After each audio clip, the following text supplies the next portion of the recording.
الرحيم. السلام عليكم ورحمه الله وبركاته. ازيكم يا جماعه، عاملين ايه؟ يا رب تكونوا بخير وعلى خير ان شاء الله رب العالمين. اللهم صل وسلم وبارك على سيدنا محمد النبي الامي وعلى اله وصحبه وسلم تسليما كثيرا. النهارده يا جماعه انا قلت لكم الحمام ده غيتي دي، يعني انا بحمد ربنا جدا ان فعلا ان الحمام ذكر، حتى يعني ده اللي كان متبايض على الغار بتاع سيدنا محمد عليه الصلاه والسلام. دايما ان انا احب اهزر معاه واضحك معاه واعمل كل حاجه معاه. النهارده يا جماعه انا جايب العيش برضه عشان ايه؟ ننشفه ونبقى ناكله لايه؟ لاولاد رزق. تمام؟ ان اولاد رزق انا مش لاحقهم اجيب لهم اكل منين والله بجد. والانسه زكيه زكريا واخواتها كمان لقيت لهم بصراحه بيعملوا حاجات اكل بياكلوا 50 ساعه في ساعه، بياكلوا ممكن في اليوم بحاله 800 ساعه يا جماعه في الاكل، مش ملاحقين يودوا الاكل فين والكلام ده. تمام؟ احنا ان شاء الله دلوقتي هنعمل العيش ننشفه. تمام؟ وبعد كده هندخل ناكل ولاد رزق. تمام؟ تعالوا معانا يا جماعه عشان نشوف ولاد رزق بعد ما انا نضفتهم المره اللي فاتت. على الله بس ما يكونوش وسخوا العيش تاني، ان هم دايما وسختهم كتير يا جماعه والله. تعالوا اتفضلوا يا جماعه معانا. بسم الله الرحمن الرحيم. بسم الله الرحمن الرحيم. زي ما انتم شايفين يا جماعه.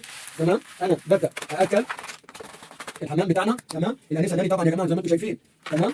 اللهم صل على النبي. جنبها زكيه زكريا. لا ده دي اختي زكيه صحيح. زكيه زكريا يا جماعه التخانه بسم الله ما شاء الله، بقها عامل شبه الفرن البلدي يا دوبك لو 500 رغيف ما يقضوهاش. الحلوف بتاعها فين او الجربوع بتاعها اهو دول طبعا يعني احنا غنيين عن المعرفه عن الجربوع بتاعها. الجربوع بتاعها سبب التخانه بتاعتها يا جماعه وتخانه الناس دي ليه؟ ان الحلوف ده دايما مشاكله كتير وعينه زايغه كتير، وهو عشان يكون نجس مفكر الناس نفسها زيه، لدرجه ان هم عند الجامع يا جماعه واحنا ماشيين في جامع عندنا واقفين عاكس حمامه تخش ناس تابعوا في الشارع يا جماعه، لدرجه ان جوزها شاف الجربوع ده يا جماعه بيعاكسها. تمام؟ ادوا له علقه يا جماعه، كانوا عايزين يعلقوه على باب الجامع.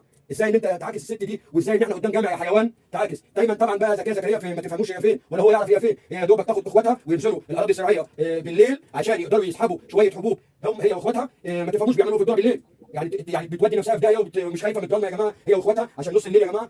بالصدفه الجربوع ده او الحمار بتاعها يا جماعه ماشي بالصدفه هو طاير عشان ياكل يسرق اي حاجه كده من اي غيط. لا زكيه لا بتعملي يا زكيه انتوا اخواتك. قالت له لا ده احنا بنفرط الذره، لكن النجس طلع نجس. تمام يا جماعه؟ ولدرجه النجس ده كان عايز يسوى زكيه زكريا وهي في اوضه النوم، يعني هما الاثنين في عش واحد يا جماعه. ازاي انا اصور المدام بتاعتي وابين لها لواحد حمام برضه تاني بيطير للصحافه والتلفزيون والاذاعه يا جماعه، وفجاه عايز يطلع يشهر بيها ان هي لابسه قمصان نوم، ان هي بتعمل حاجات وحشه.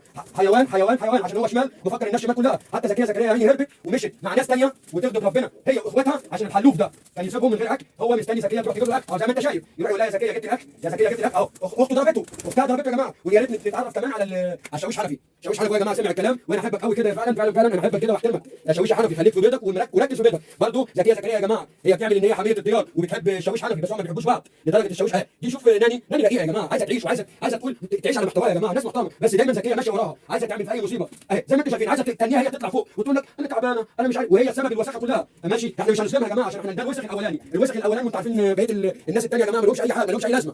انتوا فاهماني؟ ولاد رزق التانيين دول ما لهمش اي لازمه، بس هو الجربوع ده الشمال اللي بيحب يمشي في الحرام كتير وبيعمل حرام كتير. يا نجس اتفوا عليك. زكيه زكريا هي واخواتها متبانين منك، هيمشوا مع ناس احسن منك، هينزلوا الاراضي الزراعيه وهياكلوا فول وهياكلوا ذره وهياكلوا غله. يا حيوان دور انت على اللي ياكلك يا حيوان يا حرامي. انت تعاكس يا راجل يا شمال. بص لزكيه قد ايه التخانه بتاعتها قد ايه. بس انا برضه بتفق معاك يا حيوان، انت المفروض هتجيب لها اكل منين؟ انتوا شايفين يا جماعه التخانه بتاعتها عامله ازاي؟ بيهرب منها، هو بيعمل قدام الناس ان هو ذكر او بيندرب من اخواتها. تمام؟ زي ما انتوا شايفين كده يا جماعه بياخد على قفاه ويعمل فيها 50 راجل، بس هو مش راجل، هو ملوش ريحه اللازمه كمان. ده حرامي يحب يمشي في الكلام الوحش يا جماعه لدرجه ان حرض الست زكيه زكريا هي واخواتها يعني زكيه اهو كمان هتنقله هتضربه وتديله على قفاه. قالت له انت اللي عملت فينا كده، انا هروح للفرد الحمامي اللي انضف منك يا نجس وهسيبك انت. الكلاب تنضفك انت. وفعلا ورجع تاني زكيه عشان عارفين ان وسخته، بس رجع وسخ تاني وعايز يصورها يا جماعه وينزل صورها لواحد اللي تبع اذاعه التلفزيون شغال في جريده الاخبار، عايز يعرض لها الصور اللي هي كانت في اوضه النوم بتاعتها. كانت مراتك يا حيوان.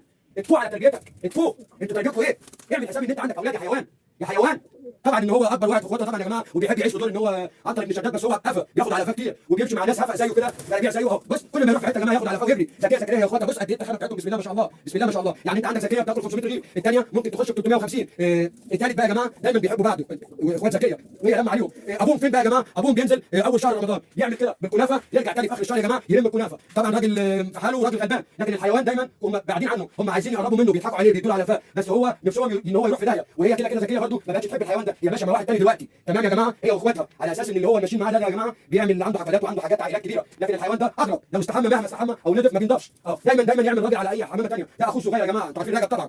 وانا بحمد ربنا جدا وبشكرك جدا يا انسه حنفي ان انت راقده على البيض بسبب ان انت سمعت الكلام. ويا ريت تخليكي في المحتوى بتاعك يا ست انسه حنفي عشان احبك، عشان انا يعني اجيب لك فستق واجيب لك لب وستاني، اجيب لك مين ايه تاني يا جماعه؟ ايه تاني اللي بتحبه؟ حب العزيز بتاكليه؟ هجيب لك حب العزيز، بس يا ريت ايه ما تعمليش زي زكيه كده تاكل 10 ترغيفه في يا دوبك في مسا شهور. الحيوان زي ما انتم شايفينه يا جماعه، الحيوان واقف لوحده عشان جربوع راجل شمال بيحب الشمال، وسبحان الله حلال اهو لدرجه ان حلاله سابه وراح مشي مع حد تاني.